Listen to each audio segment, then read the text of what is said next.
Oui, c'est ça, justement,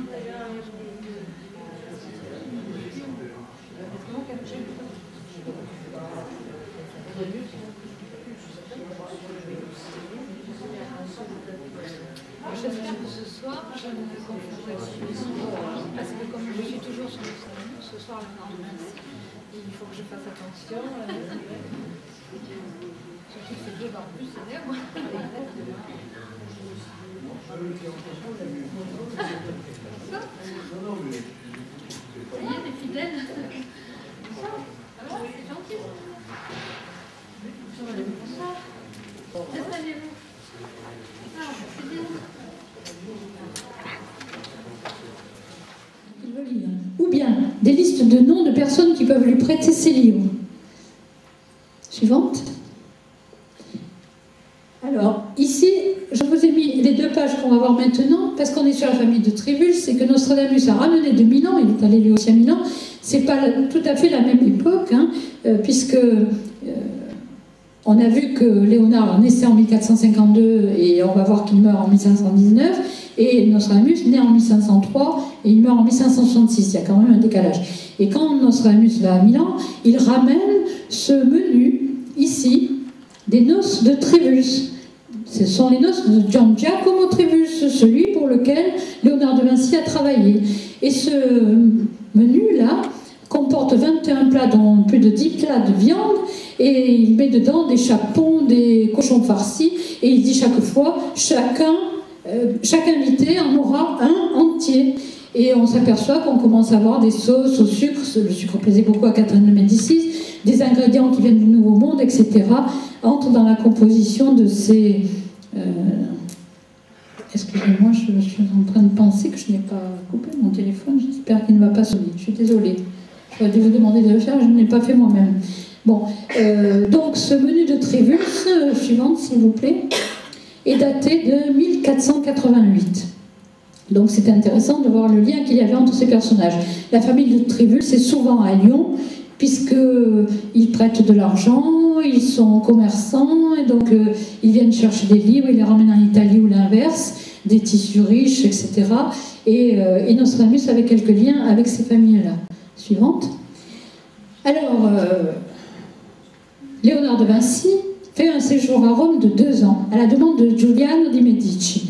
Et Giuliano lui donne toute l'aile du Vatican, l'aile du Belvédère, où Léonard est a priori très bien installé, et il peut loger ses artistes, il peut discuter avec eux, les inviter à manger, il peut réaliser des maquettes grandeur nature, il est très bien, sauf que, alors pendant qu'il était à Rome, il a repris ses cours d'anatomie à l'hôpital Saint-Esprit, il communique avec le professeur Marc-Antonio della Torre, donc il est très bien, mais à Rome, qui a succédé à Saint-Pierre de Rome après Bramante, à la réalisation de ce travail-là, c'est Michel-Ange et Raphaël.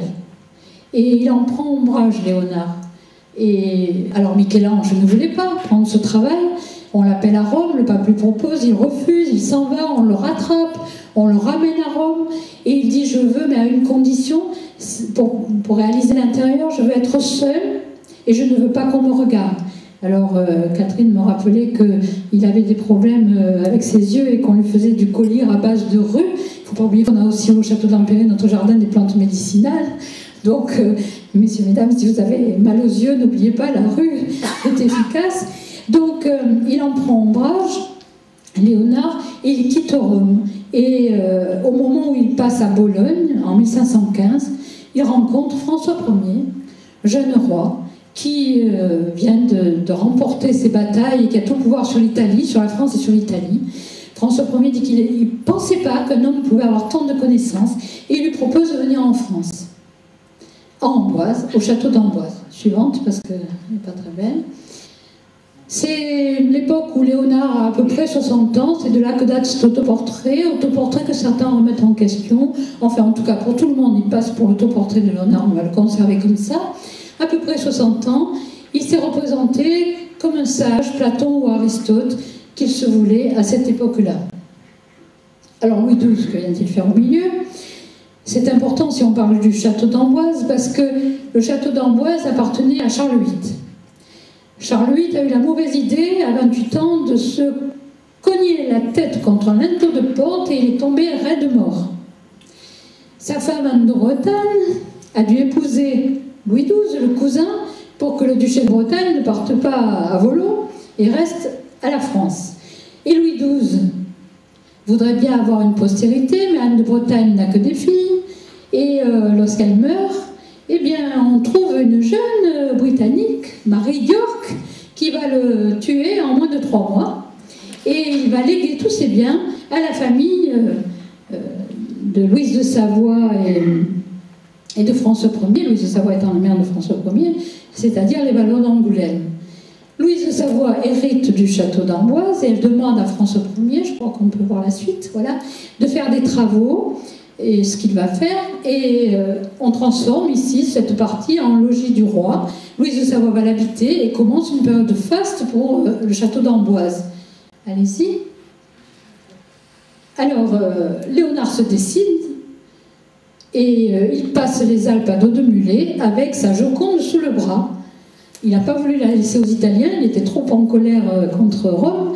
Et sa Joconde, et Sainte-Anne, et Saint-Jean-Baptiste, et peut-être Léda et le Cygne qui se sont perdus. Allez-y. Et il s'installe au manoir de Cloux. Alors le manoir de Cloux, c'est une petite résidence, un petit château, à quelques centaines de mètres du château d'Amboise, du château royal. Et c'est un petit château en briques, c'est assez rare à cette époque-là. Le manoir de Cloux, Louise de Savoie conseille à François Ier de le transformer en résidence d'artiste. Et ce qu'il fait, il reçoit la Clément Marot et quelques belles dames galantes. Et après, Léonard de Vinci est son hôte et il prend possession de ce petit château. Voilà la chambre de Léonard de Vinci, avec ici cette reconstitution, avec le tableau de l'Annonciation. Et puis, 1519, le 2 mai, Léonard meurt dans les bras de François Ier. Enfin, en tout cas, c'est ce que raconte Vasari. C'est pour ça que Dominique Ingres, en 1818, a peint ce tableau en respectant scrupuleusement ce que dit Giorgio Vasari. Alors, des historiens vont vous dire que ce jour-là, à la cour, était à Saint-Germain-en-Laye et que le roi a signé des décrets, mais d'autres vous rétorqueront que son légat pouvait très bien signer pour lui. Alors, que dit Giorgio Vasari? Eh bien, il dit que Léonard était émerveillé de ce qu'a François Ier était émerveillé de ce qu'a raconté Léonard. Il avait même fait creuser un souterrain entre le château et le manoir de Cloux pour l'écouter le soir. Et donc, il est auprès de lui dans ses derniers moments. Et puis, Léonard a un soubresaut, le roi se précipite, il lui soulève la tête, et Léonard meurt dans ses bras le 2 mai 1519. Alors, on voit ici le compagnon de Léonard, Francesco Melzi. Ça fait 2 fois que je vous évoque ce compagnon. Tout à l'heure, on a vu le David de Michel-Ange. Où il est passé? On l'a perdu? Il est passé vite. Oui, donc je reviens là-dessus. Le David de Michel-Ange qui a été fait en 1501 par Michel-Ange.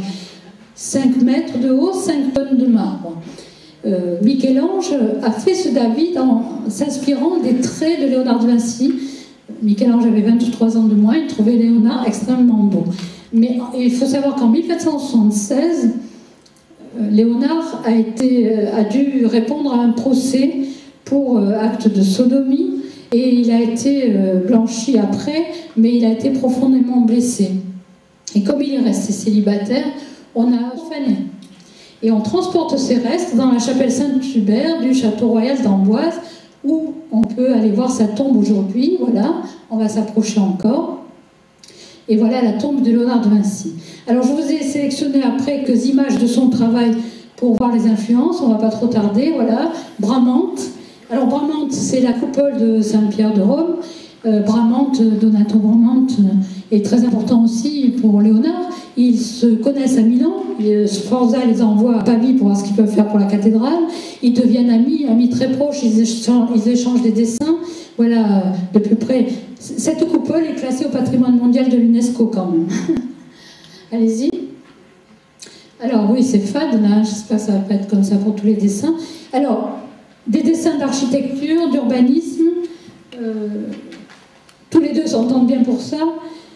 Léonard, on dirait maintenant, enfin, certains historiens d'aujourd'hui l'appellent le Corbusier de l'époque. Il travaille en élévation pour gagner de la place, mais en même temps il respecte les espaces, il étudie les flux, alors les flux de piétons sous les arcades, les flux d'eau propre, d'eau sale, les voitures, les charrettes, etc. Ils échangent aussi des plans d'église, comme Chiesa Gemat, ce dessin de Chiesa Gemat, où ils cherchent des symétries, ils cherchent à reproduire des étoiles de David, des étoiles croisées, etc., des pentagones étoilés. Léonard va souvent, quand il est jeune, au jardin d'Ibobol, jardin qui a été aménagé tel qu'on le connaît aujourd'hui en 1560, donc il n'était pas tout à fait comme ça quand Léonard le fréquentait, mais Léonard allait restaurer là des statues de marbre et il ne manquait pas de se pencher sur les plantes de ce jardin et il s'émerveillait de ce qu'il apprenait. Il donne une recette d'électuaire pour dissoudre les calculs rénaux. Et il dit, si vous avez le mal de mer, n'oubliez pas de boire de la sève d'absinthe. Et oui, un petit coup de pastis, ça aide pour oublier le mal de mer. Ainsi, voilà, dans ces jardins, eh bien, il s'entraîne à représenter les plantes qu'il voit, les ombelles, les euphorbes. Et ce dessin-là est préparatoire à la Vierge au Rocher. Et en 1496, à Milan, Ludovic Sforza fait venir un moine, théologien, professeur de mathématiques, c'est Luca Pacioli. Et là, entre Léonard et Luca Pacioli, il va se passer quelque chose de très important au niveau de la transmission du savoir. Léonard qui ne demandait qu'à apprendre et qui était... il dit qu'il a une bonne éducation, mais qu'il est illettré, il se dit autodidacte. Et il dit, ne riez pas de moi, de ma pauvre culture. Et bien là, il va apprendre la partie faible qui lui manque, c'est-à-dire celle des mathématiques. Et tous les deux, ils vont passer des nuits entières à faire des recherches. Vous voyez pour le début de la perspective ce polyèdre, ces dessins de géométrie, ici aussi encore un polyèdre, le compas, qui est très important, et allez-y.